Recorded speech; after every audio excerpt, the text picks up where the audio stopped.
Hey guys, thanks so much for clicking on this video. I know a lot of you use it to help you fall asleep. So before we get started, don't forget to like, subscribe, and drop a comment telling me where you're from and what time you're watching this. Alright, lights off, eyes closed, and let your imagination follow along with the story. My fiancée, Faye, and I are from California, but her family lives in Colorado, where they own a cabin near Pikes Peak, high up in the mountains. After visiting them, they suggested we spend a few days at the cabin. As avid hikers, we jumped at the chance. Colorado is steeped in Native American folklore. Nearly every place you visit was once home to an indigenous community, and a few who remain keep their traditions and stories alive. Pikes Peak is no exception. There are enough legends and gift shops to make you feel like the land itself is pulsing with life. I'm not sure this is connected to what's happening, but maybe someone familiar with Colorado can help us piece things together.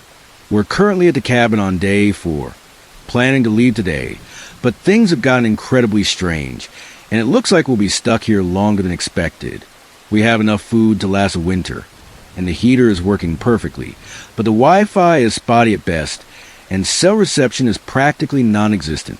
We feel completely cut off. I'll try to respond to comments, but the internet drops out for hours at a time. The first odd thing was the snow. There was no snow in the forecast, so we packed light, but on our first night, a blizzard hit the area. My little Corolla is now a block of ice outside, and there's no way I'm attempting the 6-mile drive down the mountain to town. I blame myself for trusting Colorado spring weather. After a day of beautiful hiking and sightseeing, unsettling things started happening when we returned to the cabin just before dusk. We found a massive dream catcher hanging from a tree about a dozen yards from the back door. This wasn't some trinket you'd find in a gift shop. It was made of twigs and twine, about 3 feet in diameter, absolutely enormous. Neither Faye nor I were foolish enough to touch it. We're seasoned horror movie fans and know that's how you get cursed. If the snow melts a bit, I'll go out and snap a picture to share. That night, while eating dinner, we heard noises in the woods outside, twigs snapping, leaves rustling. It wasn't unusual since we'd seen elk and deer on our hike, but these sounds were slow, deliberate, and rhythmic, like someone was circling the cabin in a crescent pattern. I used my bright tactical flashlight to scan the area from the porch, but saw nothing. We stayed inside all day Friday, cuddling, playing board games we brought, and some Super Nintendo games we found in the cabin. It snowed again, and after dark we heard more noises. Around 1 a.m., Faye woke me, saying she heard a voice outside. I strained to listen, and thought I could faintly hear a man crying far away. But the wind drowned out, so I wasn't sure. We went back to sleep, but around 4:45 a.m., we heard him again, closer and clearer. He seemed to be calling for help, slipping into a language I didn't recognize. We called the ranger station at the base of the hill, using my cell phone, and they said they'd check it out. We never saw them, and I doubt they came. Saturday was when things got truly terrifying. It snowed again in the morning, and my phone lost service for most of the day. Faye and I watched movies and tried to Skype her family, but the connection failed. She went to bed early around 8 p.m. while I edited photos on my laptop in the living room. Faye woke up crying hysterically. When I asked what was wrong, she said she dreamed she was lost in the woods outside, with something following her. I comforted her until she fell back asleep, and eventually I dozed off too. Around 1 a.m., Faye woke me again, absolutely terrified. I'd never seen her so scared, and her expression unnerved me deeply. She said she heard the man outside again, but this time, she was convinced it was her grandfather's voice, wandering and begging for help. Faye's grandfather died when we were seniors in college 4 years ago. I told her it was a dream, but then I heard the voice too. I never met him, so I wouldn't know his voice, but it sounded older than the one from the previous night. I had to restrain her from running into the woods to find him. Eventually, she realized it couldn't be him, so we put on a loud movie and fell back asleep. My phone wouldn't connect for a single call. What happened Sunday night pushed me over the edge. Around 1 a.m., while I was still awake, almost expecting the noises, I heard a woman's voice.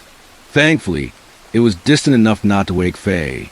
I went to the bathroom and cracked the window slightly. The freezing air felt like a death sentence to me as a Californian. No one could survive out there without serious winter gear. Yet someone was wandering around, stepping on twigs and crying. As a skeptical, sometimes arrogant agnostic, I'm telling you, the voice sounded exactly like my mother's. My mom is alive and well in Southern California. So hearing her voice in the Rocky Mountains made my brain seize up. I'd recognize her voice anywhere, and I'm 90% sure it was hers, which is far too certain not to scare the hell out of me. I grabbed my flashlight, wrapped a blanket around myself, put on my hiking boots, and circled the cabin. There was snow pushed aside in a meandering pattern, snaking in and out of the tree line, like someone drunk or injured was shuffling around. The path led right up to the bathroom window and back into the woods. Each time the voice called out, I shouted, "Mom," or "Who's there?" And each time, it retreated deeper into the forest. It felt like it was trying to lure me away from the cabin. I'm alive because I'm not an idiot who dies in a bad horror movie.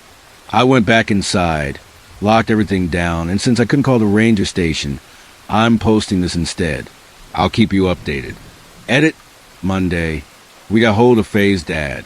The weather is supposed to clear tomorrow, so he's coming to pick us up in his truck and help get my car down the mountain. I'll keep you informed. Only one more night in this place. I'll try to get photos up. Edit, 9:30 p.m. Monday. I've been online twice today. I wish I knew more about electronics, but I'm a history teacher, so I can't fix the Wi-Fi or predict when it'll work. I can send emails and some Reddit posts, but can't load websites or view photos. Faye hasn't been feeling well since noon. She's had a stomach ache and has been throwing up intermittently. We ate the same food, and I'm fine, so I'm not sure what's wrong. She sometimes gets like this when stressed. While I'm an agnostic atheist, she's very Catholic and is convinced something supernatural is happening. No need for alarm. She has no fever, and I'm keeping her hydrated and in good spirits. She seems to be on the mend, and went to sleep about an hour and a half ago. Some noises to report. Cackling or repetitive vocalizations in the forest, probably 100 yards out. The tree line starts about 20 yards from the cabin, so this is coming from deeper in. I spotted movement just behind the tree line at dusk, but it could be elk or deer. I couldn't see clearly. I'm keeping curtains closed, windows locked, furniture in front of doors, and checking on Faye every half hour. Her dad will be here late morning to pick us up and dig out my car. Another Redditor nearby pointed out, I'm an idiot for not double-checking weather. You're right. I'll provide an update as a new post tomorrow, if anything significant happens. Update. Sorry for the delay. Everyone, we're collecting ourselves. Apologies for formatting issues. I'm writing on my phone. Faye's dad picked us up in his truck, and his buddy is following in my car. A lot happened last night, some of which I won't share yet, because I'm unsure how to interpret it. I'm not even certain I understand what happened, but here are the key details. I also got some recordings, which I'll try to upload when we're back in California in a few days. Last night, I try to stay awake until 1 a.m., since that's when the noises typically shift from rustling branches to voices. I didn't make it. I fell asleep on the couch with my laptop open, waiting for Wi-Fi around 12:30 a.m. I woke around 1:15 a.m. to a muffled voice. In my sleepy haze, I thought it was coming from outside the living room window, so I sat quietly, trying to make out the words. It was a woman's voice saying things like, "A few days, it's not mine, I'm not alone, okay?" I peeked through the curtains but saw no one. Then the voice said, "It's my parents' house," and I realized it was Faye's voice. My fiancée has an undiagnosed sleep disorder, with frequent sleep talking and occasional sleepwalking. She's had severe night terrors since childhood. I'll share more on that someday. I went to the bedroom and found her sleeping on her stomach. As usual, she didn't say anything else when I came in. Two things disturbed me about this. First, she seemed to be having a conversation with someone, which is common for her, but the other person was interrogating her, asking about herself, me, the cabin, etc. Second, in her sleep, Faye was imitating another voice, not her own, altering the pitch and tone to sound like someone else. My usual approach is not to wake her during sleep disturbances. There's a story behind that. Expect it someday. Instead, I gently rub her back and hair, which calms her and helps her sleep restfully. I did this for a few minutes, but then I heard another noise outside, far off. This was the first time I felt genuinely scared, like we were in real danger. It was a child singing in the dark. I couldn't make out the words, but I'm certain it was a child, probably 6 or 8 years old, trying to sing a song. The snow had stopped, and the stars were bright, so I could see to the forest edge, about 20 yards out. There was a figure standing just past the first trees, facing away, looking up at the moon or treetops.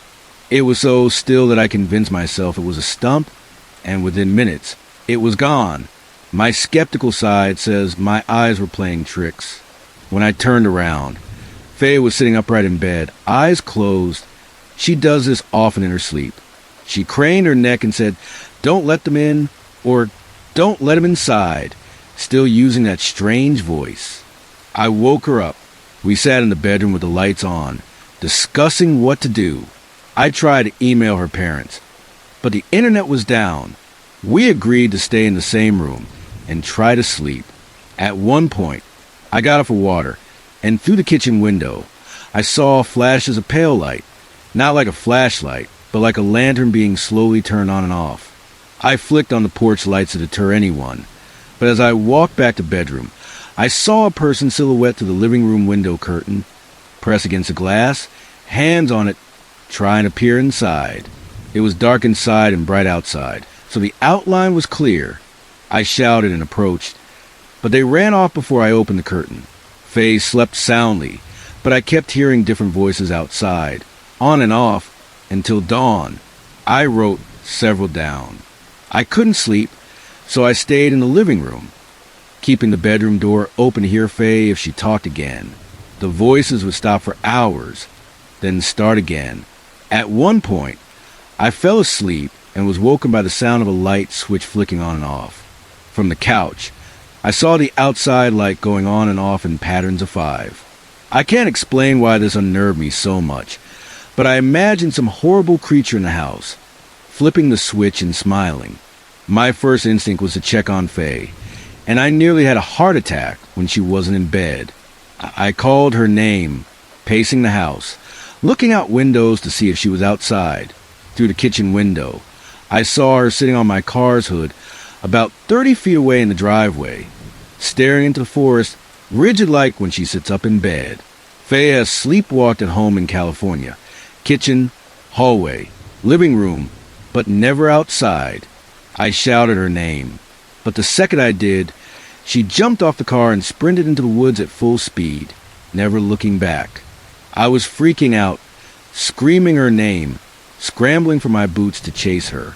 But when I opened the front door, Faye called my name from behind me. She was in the hallway, confused, asking what was wrong.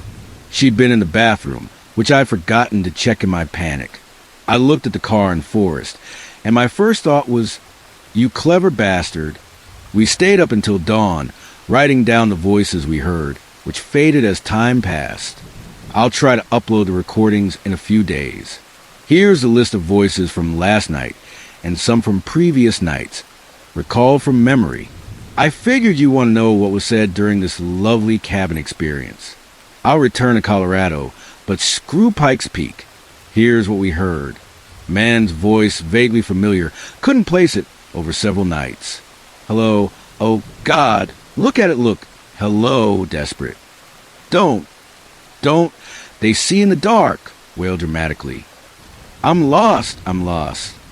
Some growling and hacking like Gollum, saying, my. It's very dark. I see those lights, shouted angrily. I'll come down there, also shouted. Don't smile, I see you. Possibly goat smile. Unsure. Woman's voice, Sound about 20 last night. Series of gasps, horror, or surprise. Lay it on the ground and burn it or turn it. Series of la, la, la, in a monotone, not melodic. She talks in her sleep. She's talking to me now, threatening, malicious. Child's voice, 6 to 8 years old, unclear gender. Last night, possibly not English. My mind forcing sounds into English. Oh, soul me, do I do eat, eat, eat. I'm a vacant naked soul, me or do. Then, when do we go inside? When we go inside, robotic, unusual intonation. My mother's voice, a few nights ago, stopped, laughing, joking, with her recognizable Boston accent. Look at the windows, did you see it? Faye's grandfather's voice, a few nights ago, groaning, calls for help. Something about the war. They's bodies still on the ground. They never found them. They're there. Right here, right here. Oh, they found it. I'm standing in the same place. 20 years. Hard to understand. I forgot to check if the dream catcher was still out back. You're welcome to drive out and look for yourself. Update. April 21st, 2016. We've started hearing voices outside our home. Faye is really upset and thinks I might have worsened things by sharing this online. I'm going dark for a few days to see if it helps. Don't worry. We have close friends looking out for us who know the full story. Final update. Hi everyone. Quick update as promised since Faye and I are flying back to California soon. Faye is back to normal and feeling great. She devoured a huge plate of chicken parmesan yesterday. First, Faye's dad was reluctant to discuss the cabin and our weird experiences. He kept changing the subject and was in a bad mood, typical for him. He's a grumbly Vietnam vet, in the Navy since he was 18. His personality is exactly what you'd expect. Faye asked him bluntly, if there's something wrong with that cabin, why'd you let us go up there? He said, talk to your mother. That night, we sat with Faye's mom, Laura, in her bedroom while her dad watched news downstairs. Laura was visibly disturbed by our stories, nearly in tears, apologizing and hugging Faye. Laura said they bought the cabin from their friend Jennifer, who moved to Nevada about 20 years ago. Jennifer and her husband Tom had strange experiences there. Tom, a hiker like me, collected arrowheads and trinkets around Pikes Peak. Jennifer started having nightmares about Tom being dragged into the woods from their bedroom, skinned, and pinned in trees like macabre artwork. She also heard her daughter, who died of bone cancer in childhood, calling Mommy from the forest's edge. Her doctors blamed her medication and changed it. Tom got a job in Vegas, and they fled. 2 years later, Tom hanged himself in their garage. No note. Laura and Greg, Faye's dad, only used the cabin as a summer getaway. Laura felt uneasy but attributed it to Jennifer's stories. Greg, who has PTSD-related nightmares, had worse sleep disturbances there. He became reluctant to visit, saying the things he did in Vietnam and saw in the Navy haunted him in dreams at the cabin. The last time he stayed, he dreamed of maimed, rotted figures, people he'd killed or seen die, sitting in his bedroom. He privately told Laura he heard their voices in the forest, crying, begging, screaming for their mothers. Always around 1 a.m., Laura didn't believe the cabin was truly wrong. Faye was furious and let her have it, ending our visit on a sour note. That night, while reading with Faye asleep beside me, she falls asleep faster than anyone I know.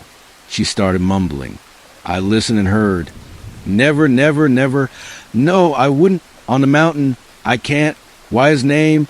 We don't know you. No, it's Felix, my name. 2 hours later, she nudged me awake, saying, tell the men in the hall to leave. That set me over the edge. I got up for water and checked the house. Nothing strange, but I couldn't sleep. This morning, we heard from the guy who checked the cabin for gas leaks and carbon monoxide at some Redditor suggestion. He said radon is a big issue in old mountain homes. He's a handyman with fancy equipment and went up with a Pikes Peak Ranger. They found tracks, dozens of pairs, around the house, like a large group was peering in windows. All windows and doors were sealed as we left them. Inside, the silverware drawer was emptied onto the kitchen floor and turned upside down. The power was dead. Strangely, the bed and floor were soaked with water, but there were no leaks in the ceiling or bathroom pipes. Nothing was stolen, not even food. Some old clothes from the bedroom closet were strewn on the floor, like someone tried them on or smelled them. The ranger mentioned legends about the mountain, things that act like people emerging from old abandoned mines. Greg's friend couldn't recall the name the ranger gave, which was in a native language. I asked Greg to ask the ranger about the golem like, my chant. The ranger said it a widely recognized chant, but he didn't know its meaning. Does anyone here know? There was no radon, carbon monoxide, or gas. The place is all electric. He checked for mold, but said it's unlikely at that altitude. He mentioned possible electrical issues, which can cause unease or hallucinations, but his device to detect this was broken. I'm keeping a close eye on Faye. She's still shaking. If there's more to report, I'll let you know. I flew back from Colorado with Faye on Wednesday afternoon. She slept through the entire flight, which blew my mind given all the noise. I can never sleep on planes. I'm terrified of flying. I'd rather spend another night in that creepy cabin than deal with a flight. When we got home, I ordered us a pizza and Faye devoured it. Her appetite's back in full force, which is a huge relief. As I mentioned before, Faye has an undiagnosed sleep disorder, night terrors, sleep talking, and occasional sleepwalking. It's usually dormant, but it flares up when she's stressed, like when we're moving, she's changing jobs, or a relative passes. During those times, I brace myself for nights of her talking in her sleep or acting strangely. Needless to say, our experience at the cabin has left us both on edge. Even though she's in good spirits during the day, she's scared at night. So am I. That night after pizza, she fell asleep on the couch while we watched Wedding Crashers. Around 10 p.m., the movie ended, and I turned off the TV. As I carried our plates to the kitchen, I passed the stairwell and heard a faint noise from upstairs, like a man sighing. I brushed it off, woke Faye, and we brushed our teeth and went to bed. She talked in her sleep a lot that night. Starting around 1 a.m., I woke up to her calling out, "What did you do? And do you need help?" Followed by some laughter. This wasn't too unusual. She often babbles, sometimes says funny things. I woke up again around 4 a.m. to her talking, but this time she did something new. In the 5 years we've been together, she's never whispered in her sleep, but now she was with her back to me. For a moment, I thought someone was lying on the floor by her bed, talking back to her. It freaked me out, so I sat up and leaned over her, trying to listen in the dark. The only thing I could make out was her whispering. I asked, "Faye, what are you talking about?" No response. "Who are you talking to?" She muttered, "Don't," and nudged me. Something else weird happened around 5:45 a.m. I woke up to Faye hurrying back into bed from the hallway. She climbed in quickly, not even trying to be quiet. First off, Faye never gets up in the middle of the night. She sleeps like a rock. Even if she needed the bathroom, which she never does, it's right in our bedroom, not down the hall. When I asked her about it the next morning, she said she didn't remember anything. I spent all of Thursday wondering why she was still acting so strange. I was the one who found the dream catcher at the cabin and heard the voices. So why was she the one affected? Then I remembered something. On our last night in Colorado at her parents' house, Faye got back into bed around 5:45 a.m. too. I'd barely registered at the time, half asleep, but the memory came back. She'd been getting up early for a few days. So last night, I set my phone alarm to vibrate at 4:45 a.m. In the middle of the night, Faye started talking again, and this time she was doing what she did at the cabin, changing her voice to sound like someone else. In 5 years, she's never whispered or changed her voice while sleep talking until now. She said a few things I tried to memorize. La la la in a flat, monotone voice. Shoo, like a sharp exhale. Torore or something like it, repeated.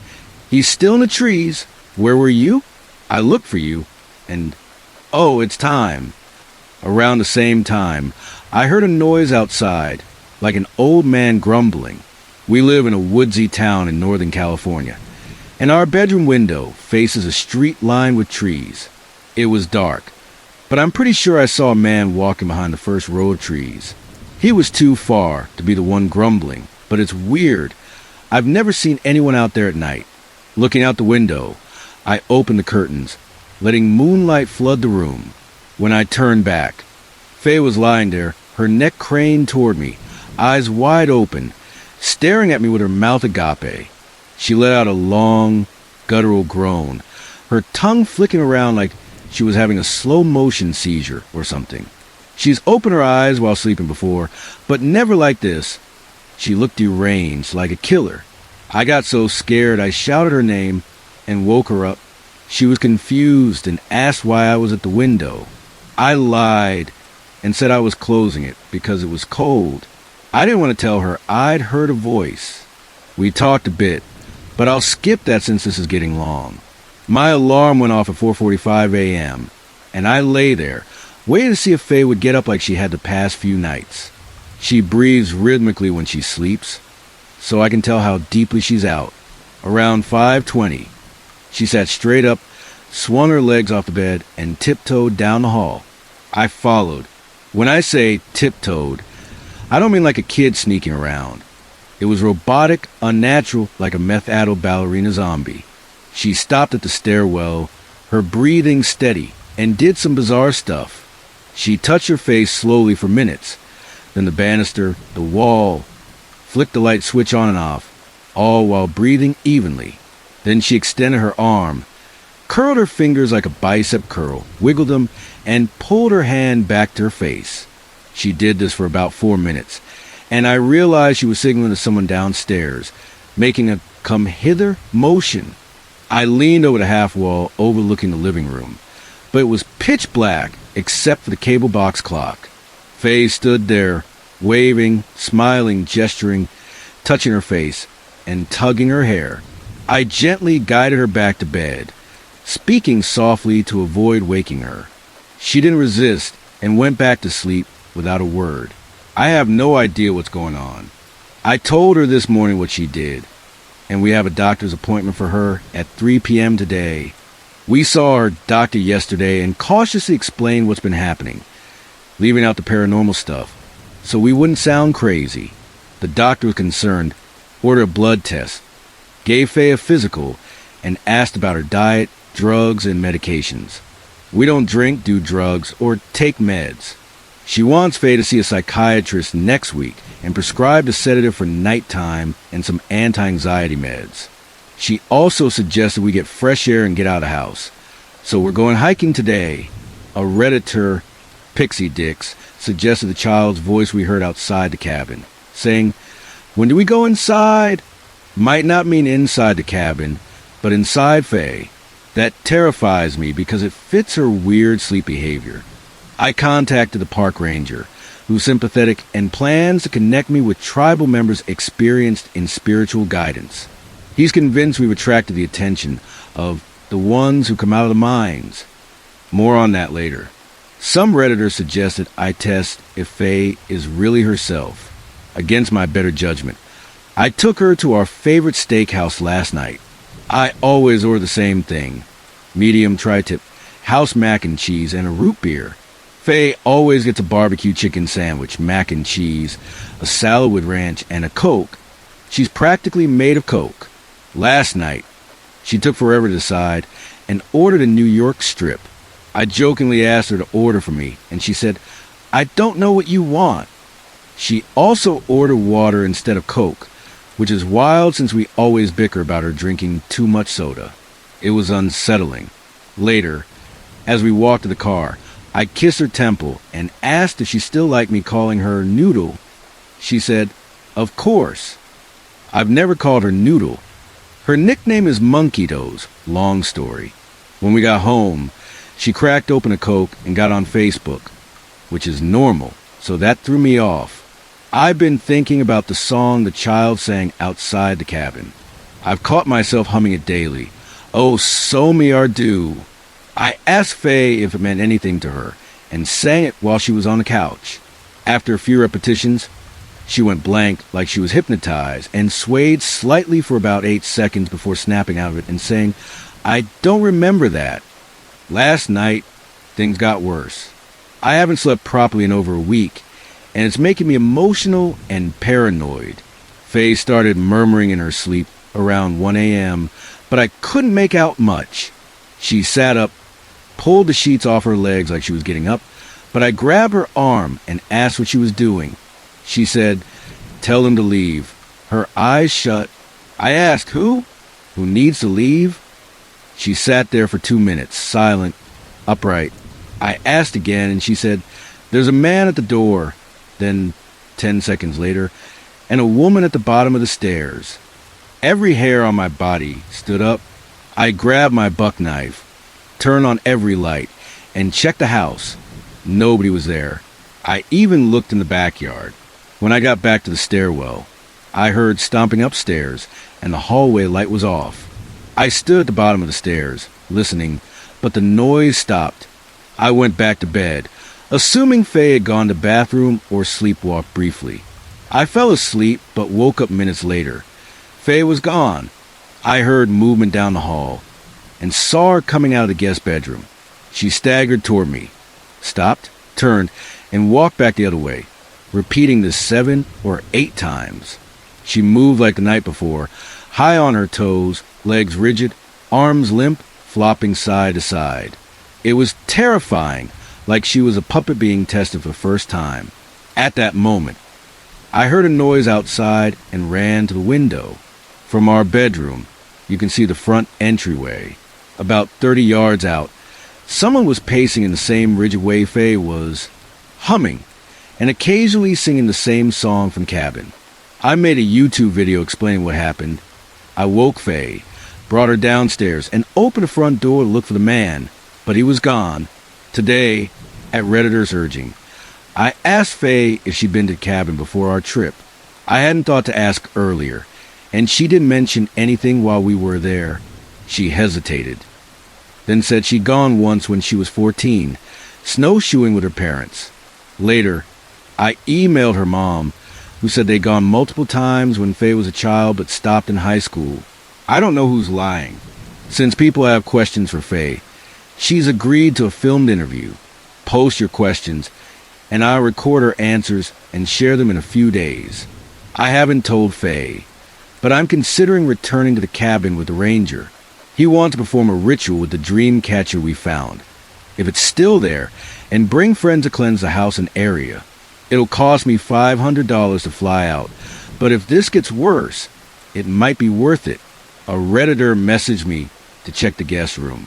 I did, and Faye had written number 5 on the window with her finger visible in the condensation. It's written backward, so someone in the backyard could read it. Your support has meant the world to us. Knowing people care about Faye's health and that your suggestions might have saved her life means everything. Thank you from the bottom of my heart. So much has happened in the last 2.5 days. The sedatives and anti-anxiety meds help Faye during the day. She's less stressed, but her nighttime behavior is still bizarre. Following Redditor's advice, I bought child-proofing supplies to keep her safe. Knob covers, outlet covers, and I hid the kitchen knives. I also found a spiritual healer, recommended by close family. I'm skeptical of most. Healers often seem like frauds, but this woman, the daughter of a Shoshone tribal elder, didn't charge us. She said our house isn't haunted, but Faye feels off. She couldn't get a read on her and sensed a dark cloud. To test her, I pointed out the wrong window, saying I'd seen something mimicking Faye outside. She examined the correct window, our bedrooms, and said it gave her a terrible feeling. She said, he watches from here. She can hear him whispering at night. We told her everything, and her horrified expression shook me. She stepped out to compose herself, then prayed, sang a beautiful song in her language, and saged the house. She placed crushed herbs at the entryways and told me privately we're dealing with the hollow ones. She said one is infatuated with Faye and will do anything to get inside, but it takes time. I'm not sure I believe it, but she didn't try to sell me anything. We had Faye take a pregnancy test, as Redditor suggested. The healer agreed it was a good idea. Good news, not pregnant. The healer supervised to ensure Faye didn't tamper with it. That night, we tied a jingle bell from Faye's Christmas lingerie to a scrunchie and put it on her ankle. I'm a light sleeper, so I'd hear she got up. She fell asleep fast, thanks to the meds. I lay there, thinking about the 5 she wrote on the window. I figure it meant 5 a.m., not 5 days, since she's been sleepwalking at that time for 4 nights. Written backward.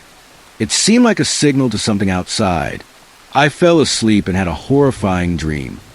Something entered through the sliding glass door, walked upstairs and sat at the edge of Faye's bed, rubbing her foot and staring at us, wreathed in shadow. I woke up drenched in sweat and couldn't sleep for a while. At 5 a.m., the jingle bell woke me. Faye stood on the bed, rigid, facing the window with her eyes closed, alert. She stood like a statue for 5 minutes. I didn't move, just watched. Then she raised her hand and waved at someone outside. My skin crawled. She knew someone was there, even with her eyes shut. She stepped off the bed and darted for the door, but the child-proof knob stopped her. She got furious, pulling at it, shrieking and growling like a trapped animal.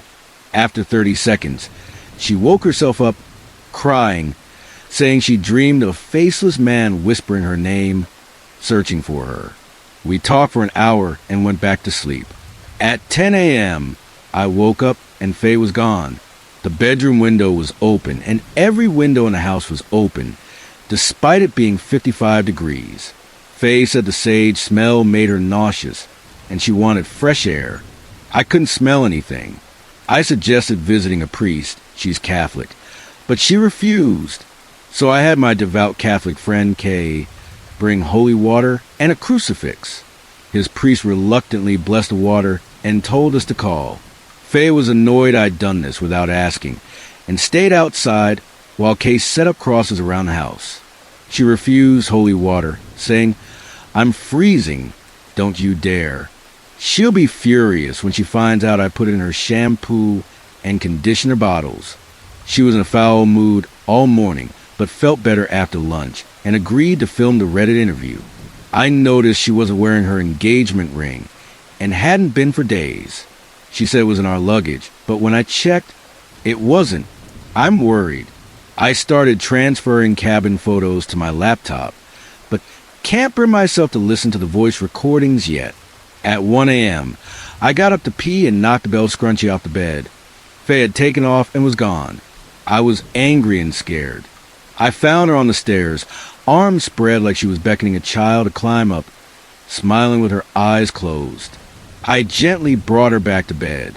As I laid down, she leaned over, eyes still closed, and said, "They're going to kill you, and then it's my face." I called her parents today to arrange a flight back to Colorado. They're paying. Her mom, Laura, admitted something happened to Faye at the cabin when she was 5, which is when her sleep issues started. I've had enough. They're arranging for me to meet the ranger and his tribal friends, who know the area's history and hauntings. Faye will stay with my friends RJ and Jay's fiancé, A. I've known them since high school and they're fully informed. They'll protect her. I'm going to cabin alone. I'll update soon, but I'm done dragging this out on Reddit. Edit, I'm not going alone. I'm meeting the ranger and his 2 friends from his tribe, who are healers and no Pikes Peak situation. Update, drop Faye off my friends. I'm heading to the airport. No idea when I'll be back. We'll try tonight, if I'm not exhausted. Update midnight, April 26, Colorado, at Faye's parents, exhausted. Talked to them extensively. My friend got sick and wanted to go home, so they moved everyone to our house, which is sage-blessed and covered in holy water and crucifixes. Faye's doing better. R, J, and A are staying over to keep an eye on her. I'm heading to the cabin tomorrow to meet the ranger. Update, 9:45 a.m., Colorado. Leaving in an hour for the cabin. Update 5:15 p.m. Spotty Wi-Fi, snowing like crazy. Met the ranger and checked the cabin. Nothing unusual except a lampshade removed from a lamp, which he says wasn't like that days ago. His friends arrive tomorrow. I'm alone tonight. Went outside briefly to grab stuff in the truck and heard two voices. I'm recording short videos with my phone and will try to upload them. Update 9:12 p.m. So much has happened. I'm terrified and haven't slept. I'm writing a detailed post with everything. But I'll post it tomorrow morning. I can't finish it tonight. I'm about to pass out. Sorry for keeping you waiting. It's been a wild few days, and I've got so much to tell you. I'm sorry it's taken me this long to update. I've been trying to process everything. Your questions and insights have been a lifeline through this mess, and some of your observations are what brought me back to Colorado. I landed at Denver International Airport 2 nights ago and stayed with Faye's parents in Nevada. While I was there, we had to sit down, and I basically forced them to spill what was going on. A Redditor pointed out that Laura, Faye's mom, seemed to be lying or hiding something. Another asked if Faye had ever been to the cabin before, since her family has owned it for nearly 3 decades. I hadn't even considered that. When I asked Faye, she said no, that her parents just use it as a getaway a few times a year. But Laura told me something different. She said Faye had been there multiple times as a little kid. This time, Faye's parents gave me a new story, claiming it was the truth. They said Faye had visited the cabin as a toddler a few times, and when she was 5, something happened. While Greg, Faye's dad, and Faye were outside playing in the snow, Faye wandered off toward the edge of the forest, following a voice. Greg was building a snowman, keeping an eye on her. They were only a few dozen yards apart. He heard Faye talking, answering questions, but couldn't hear anyone else. He started walking toward her to bring her back and heard her say, "Faye, no, it's Faye. I can't see you." A moment later, little Faye started shrieking and crying, going stiff as a board. Greg had to scoop her up and carry her back inside. She was almost catatonic, alternating between total silence and inconsolable hysterics for hours until Greg and Laura decided to drive down the mountain and take her to a hospital. Greg swears he never saw anyone in the woods or heard any voices speaking to Faye. The doctors thought she had an epileptic seizure. To this day, Faye doesn't remember ever going to the cabin. When I took her there, she acted like it was her first time. I believe if she remembered being traumatized as a child, she'd never have wanted to go back. So I think she's blocked out the whole experience. On Laura and Greg's later visits to the cabin without Faye, Greg had terrible nightmares where dead people entered the bedroom, sat on the ground or bed, and watched him sleep. When I left for the cabin, Greg lent me his truck, but refused to come along. He told me, "We let you kids go up there because we honestly wanted to believe nothing was wrong with the place." They used us to validate their denial, but I don't blame them. I wouldn't have believed any of this either. Dreams and a scared kid don't prove a haunting. I got to Pikes Peak around 1 p.m. yesterday, and a ranger met me at the cabin. We checked the place out and found nothing unusual, except for a single lampshade removed from a lamp and placed on the couch. We explored the nearby woods, and I was surprised to see that creepy, enormous dream catcher still hanging there. The ranger said he didn't recognize it, and that it wasn't something his people made. He told me not to touch it until his friend arrived. Said he'd come back in the morning and left. That night, Greg told me he'd hidden a .357 Magnum in the closet, so I grabbed it along with a really cool purple bathrobe, which made me feel a bit better. Don't worry, I know how to shoot and keep a gun safe. Around sunset, I went to Greg's truck to grab some stuff I'd forgotten to bring inside. That's when I heard 2 distinct voices chattering in the woods. It was snowing like crazy and the wind was howling. But above the storm, I heard a gruff, masculine voice and a younger, adolescent male voice, both yammering incomprehensible gibberish from different spots. I hurried back inside and locked the door. The stuff they were saying was pure madness, making no sense. Put them up there in the trees. And walk down there, go ahead. I sat there imagining psychotic cannibals jabbering with their tongues out and eyes rolled back. I figured they'd come out of the woods as soon as it got dark. I tried to reach Faye back home, but my phone got no reception in the cabin. The storm was too strong. I tried playing video games on the SNES, but every noise outside distracted me. The blizzard sounds made my imagination conjure all sorts of horrifying creatures slinking around in the dark. When I finally went to bed, the wind died down a bit, and I heard more voices. There was a distant, high-pitched wail echoing across the mountain. A child's voice cried, saying something like, "Put me down in a hole. It's so deep, you can crawl forever." But it glitched, subtly deepening like a grown man mimicking a kid. I also heard someone hacking, vomiting, and crying, begging for help. I didn't fall for it. I'm 28, and this is the most terrified I've ever been, even more than when Faye was sleepwalking like a puppet. Calling out to something in the dark of our own home. Around 12:45 a.m., as I was getting to bed, there was a gentle tapping on the living room window, soft, like a neighbor hesitant to bother me. I stood in the bedroom with the door open, holding my breath, wondering if I'd imagined it. Then it happened again. I crept down the short hall and peeked around the corner, just in time to see a figure walk past the windows toward the front door. With the curtains drawn, I could only make out a big shadow. Then it knocked gently. A man's voice called out softly, "Hello?" I listened, trying to stay silent. He knocked again and said, "Hello, I need to speak with you." He sounded like he was speaking through clenched teeth, either freezing or furious. I carefully stepped back to grab the gun, but the old house betrayed me. I barely brushed the bedroom door, and it squealed like a dying pig. The man outside whispered, "I know you're there." For a split second, I considered it might be one of the ranger's friends or someone else living on the mountain. I was never going to open the door, but stupidly, I thought talking couldn't hurt.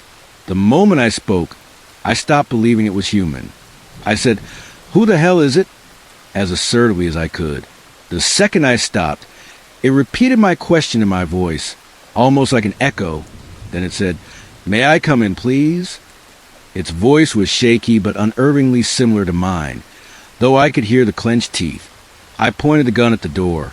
It was dark inside, so it couldn't see me through the curtains, and said, "If you don't get the hell out of here, I'll blow you in half." For those who don't know, a .357 to the chest turns you into a human milkshake, even through 2 inches of oak. We stood there for a dreadfully long minute. It started testing my voice, groaning, whispering, muttering. It said a lot, but I only caught a few phrases. "What's your name? What's your name?" "A little cabin for the weekend. For the weekend." Then a bunch of lip-smacking and chewing noises. "They're lying. They're lying. The ones out there. La la. You aren't alone in there. I'm not alone out here. What's your name? You go up in the trees or down in the hole. That's where you go. Or they'll find you either way." Hearing my voice say these things set my skin on fire. The fear was like a fever. Hot, cold, wet, sticky. I shouted for it to leave, saying I was armed. I thought about firing but held back. My rule is to only shoot when I'm sure of my target and reason. I'm proud to say I can use my voice better than whatever was mimicking me. I'm soft-spoken, but I roar like a hurricane, screaming, "I will kill you." It replied in a softer tone, using my voice, "I will kill you." Then it went back to babbling gibberish and knocking politely, over and over. After a minute or two, it stopped. The last thing it said was, "I know where she is." Then it kicked the door, harder than any human could, and ran off. The boom was so loud, I thought the door would cave in. It bounded down the wooden patio and into the snow, sounding like a horse or some huge four-legged animal charging into the woods. A child's laughter rang out, then silence. I stayed in a cat-like state of paranoid delirium the rest of the night. The storm picked up, and I heard nothing else. I spent hours wondering if the thing was talking about Faye. I tried to convince myself it was just more nonsense, like the other voices, but the way it said that sentence, purposeful, restrained, haunts me. It chose its words carefully, knowing exactly what to say. Redditors have suggested Faye might be a doppelganger. When I saw the nude woman on my car, I thought it was a trick to lure me into the woods where the voices were. I thought the real Faye stopped me from leaving the cabin, but many of you point out the reverse could be true, given how the Faye I took home to California is acting, failing my tests, and missing her engagement ring since we got back. I sat there for hours, wondering if I should search the woods in broad daylight for my fiancée. It's a stupid idea, but now I get why people in horror movies do dumb things. If I'm not looking for her or answers, why am I here? I need to know what I saw in the driveway, whether there are many voices or just one, and how to fix this. I listened to music on my iPod and read news articles online to distract myself until daybreak. Most wouldn't load because the internet gods hate this cabin. Around 4 a.m., I got up to grab food and peeked through the window curtain. A ton of snow had fallen. At the rim of the forest, dozens of yards out, a figure stood perfectly still in the moonlight, facing away, staring into the woods. I checked every 20 minutes. He never moved. When the sun rose around 6:15 a.m., he was gone. I never saw his face. Today, the ranger and his two buddies came as promised. They were instantly likable and warm. Taiwi, a medicine man in his 50s, was especially cool. His son, Nathan, was probably a few years older than me. They shared fascinating lore about Pikes Peak and told a disturbing story they believe explains a strange activity on the mountain. For brevity, I'll share in my next post. The ranger gave me a satellite phone to stay in contact in case of emergencies. I tried calling Faye, but she didn't answer, so I called Jason and Richard, who are caring for her. Apparently, Faye had a massive tantrum after a shower, locked herself in our bedroom, and refused to eat. Allison and Jason slept in the guest room, and Richard, a digital artist, worked late on the couch. Around 1 a.m., the same time I had my visitor, Faye ran downstairs, eyes closed, drank from the sink faucet, then stared at Richard, still with her eyes shut. She said, "Felix," to which he replied, "He's in Colorado, Faye, remember?" She said, "We sent him there to die," then sat on the kitchen tiles and fell back asleep. I told my friends to only wake Faye if she does something serious. So they followed my rules and got her back to bed without issue. For all the crazy stuff Faye does in her sleep, she's never violent. The next day, Allison bailed on the whole thing, saying she was awake all night listening to Faye whisper through the wall about a man in the house asking about her. My flight home is the day after tomorrow, so I need to figure this out fast. I'm going to nap now. It's bright outside and no voices. Good night. P.S. As soon as I'm home, I'll post a Faye video. I know I keep saying this, but I didn't expect to suddenly return to Colorado. I swear I'll post it, and that'll be the end of it. I resent turning this into a long, ridiculous blog of my experiences. Taiwi is an incredible storyteller.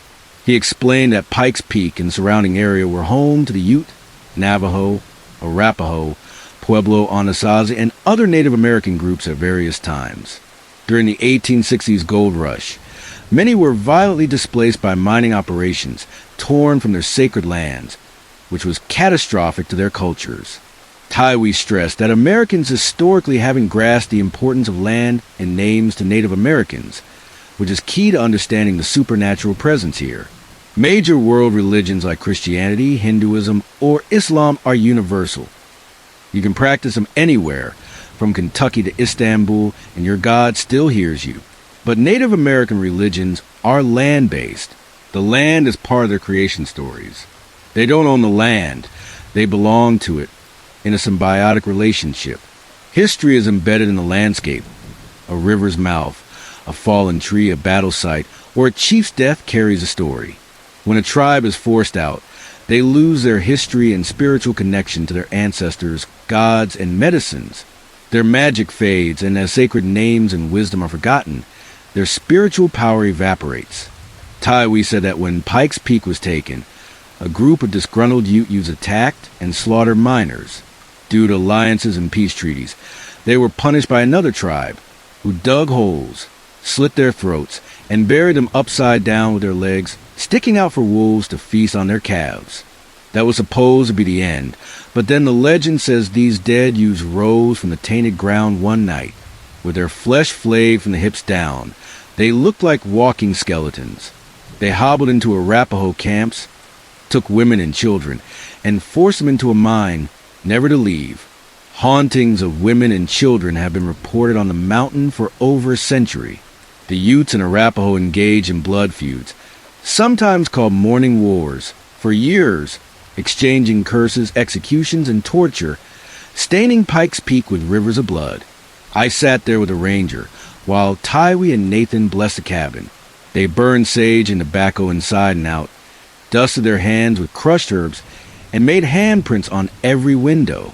They drew small ash symbols at the top of the front door, inside and out, and gave me bundled sage, cedar, and hawthorn to burn if anything tried to get in. It drives bad spirits crazy. They gave me pouches with herbs and blessed objects to wear around my neck and in my pockets when outside. Nathan gave me a totem to give to Faye. Then they sang an incredible 15-minute chant in their language. I was blown away. I love these guys. We went outside, and I showed them the dream catcher. They'd never seen anything like it. Made with 3 branches woven with hair, old yarn or wool string, and glass beads crisscrossing the center in a pattern. Tywee said not to touch it or move it. If you find an object of power and don't know who made it or what it protects, leave it alone. I asked if it could be evil, and he said, maybe. I caught them up on everything, mentioning that my friends Redditors, though I didn't explain that suspected a Fae at my house in California was a duplicate and the real Fae was in the woods. Tywee and Nathan disagreed on whether that was possible, but we searched the woods for signs of her. I told them about the missing ring, and they echoed Redditors. If Fae loved the ring and it was symbolic, a bad spirit could use it to harm her. They said to find it at all costs, and that if she was still on the mountain, she was likely dead. Tywee named the creature tormenting us. His people call it Adanakwa, or the imposter. Bad spirits inhabit the land, and tragedies like the Pike's Peak massacre let them take human form and walk the earth, partly mortal. They collect animal and human parts, stitching them together, which is why they walk and talk strangely, never show their faces, or come out during the day. They can't pass for human. I asked why I always see someone facing away at the forest edge, and Tywee said it's because it doesn't want me to know its identity. But eventually, the imposter would come for me, wearing face, skin, teeth, and hair, try and convince me it was Fae. When I asked what it wanted, he said, nobody knows. He also said there's power in names, as Redditors noted, and I shouldn't speak its name, especially to it, as I could provoke it, about the voices in the forest every night. Tywee said they practice what they hear for decades to hunt better. Tywee, Nathan, and the ranger left at sunset, and I spent the evening piecing things together. Around 9 p.m., something disturbing happened. I used a satellite phone to call Faye, and she answered, lying in bed reading. We had a great talk. I told her I missed her and was here trying to solve this. I said I wanted a family with her. She said she was feeling better, having gone a whole night without sleepwalking or scaring Jason and Richard. After about 15 minutes, I heard sound outside, footsteps crunching in the snow, and my voice saying things like, "Flight, insomnia, miss you, see you soon."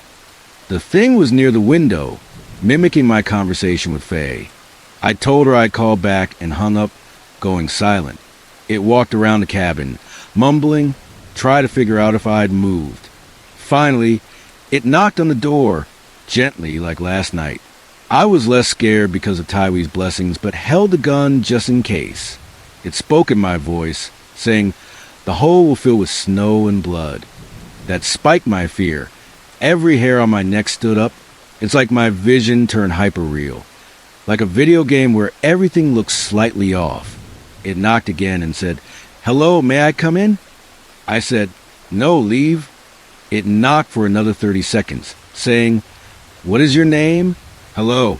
I lied, saying, my name is Daniel, now leave. You can't come in. It started knocking harder, nonstop, saying, what is your name? What is your name?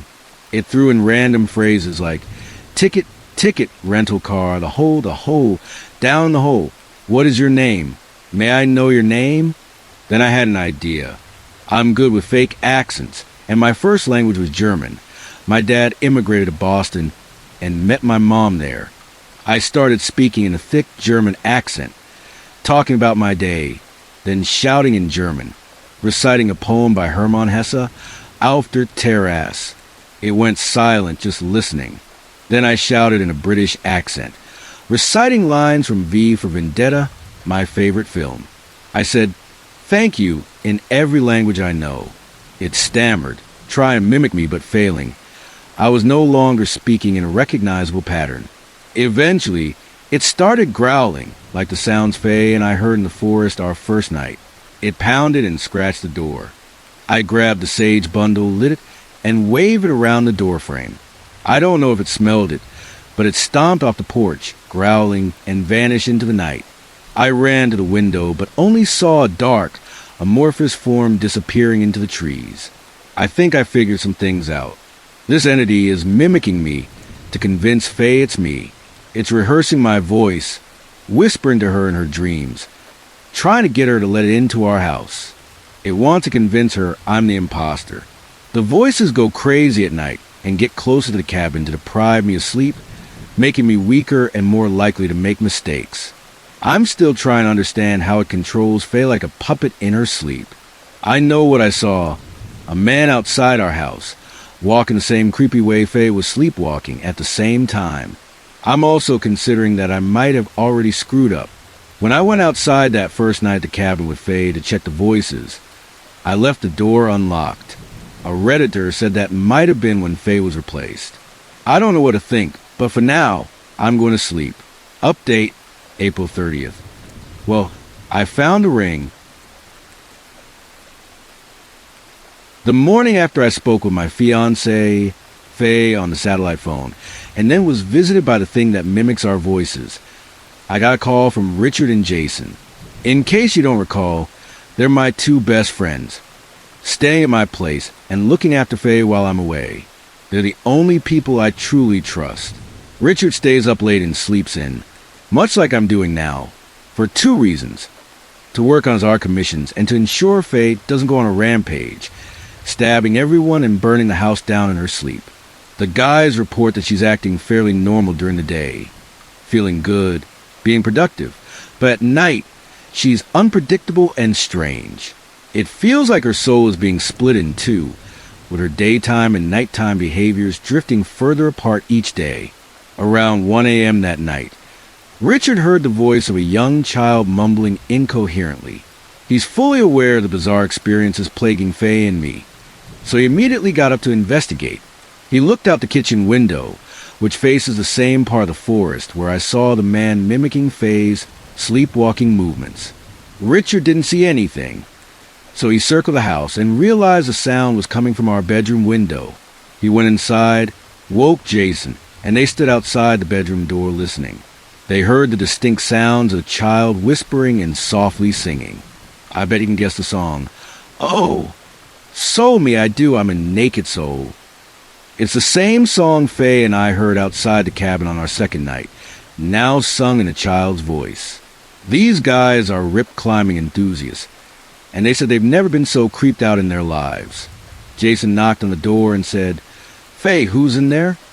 They heard the child's voice go quiet, then whisper something inaudible. Richard pushed the door open and saw Faye standing in the corner of the dark room, facing the wall. She was up on her toes, dragging her hands and nails down the wall, muttering to herself with her back to them. She said, "Oh, their skin is so perfect. Which one? Which one?" Put him down in a hole. Richard caught a glimpse of something outside the window and rushed over to it.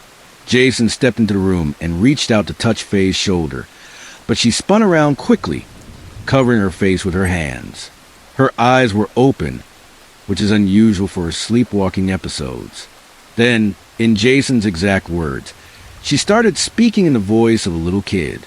She made whining and crying sounds, rocking back and forth on her feet, cradling her arms as if holding a child. She turned back to the wall, still whispering the child's voice, saying things like, "It's Faye. I can see you. Are you up in the trees or down in the hole?"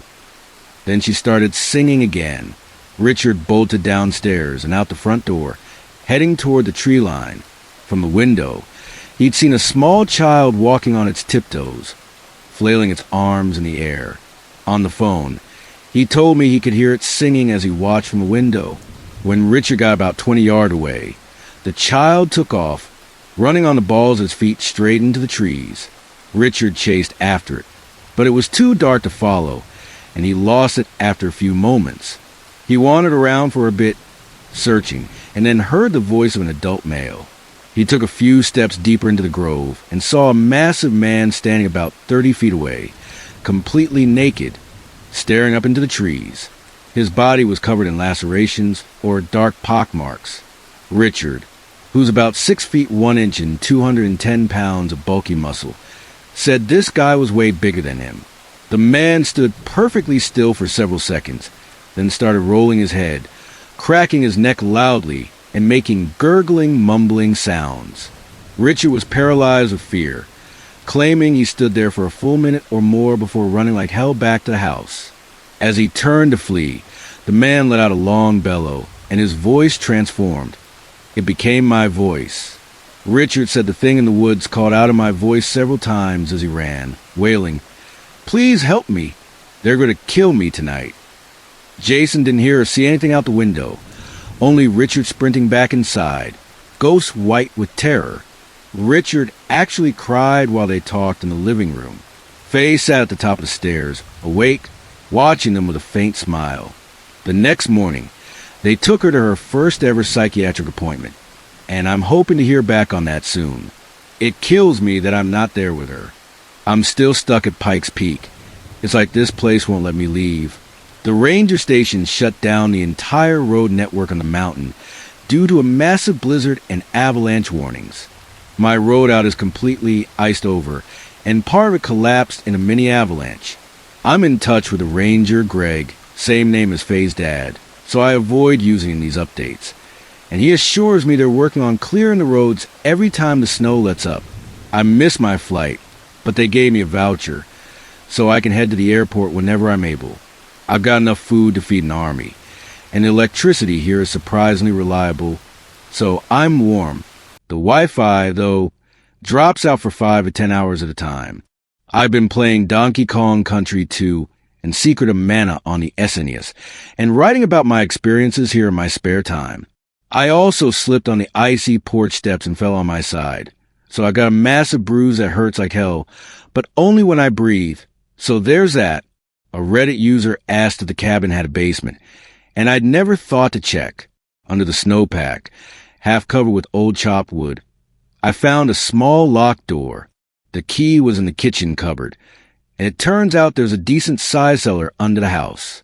Down there, I found some creepy stuff. A bundle of long black hair, dozens of jars with rotten, mutant-looking contents, tons of old books from the 60s and 70s, and a stack of porno magazines. There were also sticks and yarn, everything needed to make a dream catcher like the one hanging at the tree line behind the cabin. I didn't touch anything. I just noped out of there. I've been thinking about something a Redditor said. Have you considered that it's not a dream catcher at all? They're right. I'm no expert on Native American symbology or artifacts. It just looks like a dream catcher to me. So I've been calling it one. Taiwi, the pew old friend of the ranger, didn't call it that. He just said to leave it alone. Now I'm wondering if that thing attracts the imposter instead of repelling it. It might mark the house. I'm tempted to move it for one night to see what happens. Taiwi bless the entire cabin. So I feel pretty safe, and I've got a .357 Magnum in case Sage doesn't cut it. At about 9:30 a.m., there was a knock at the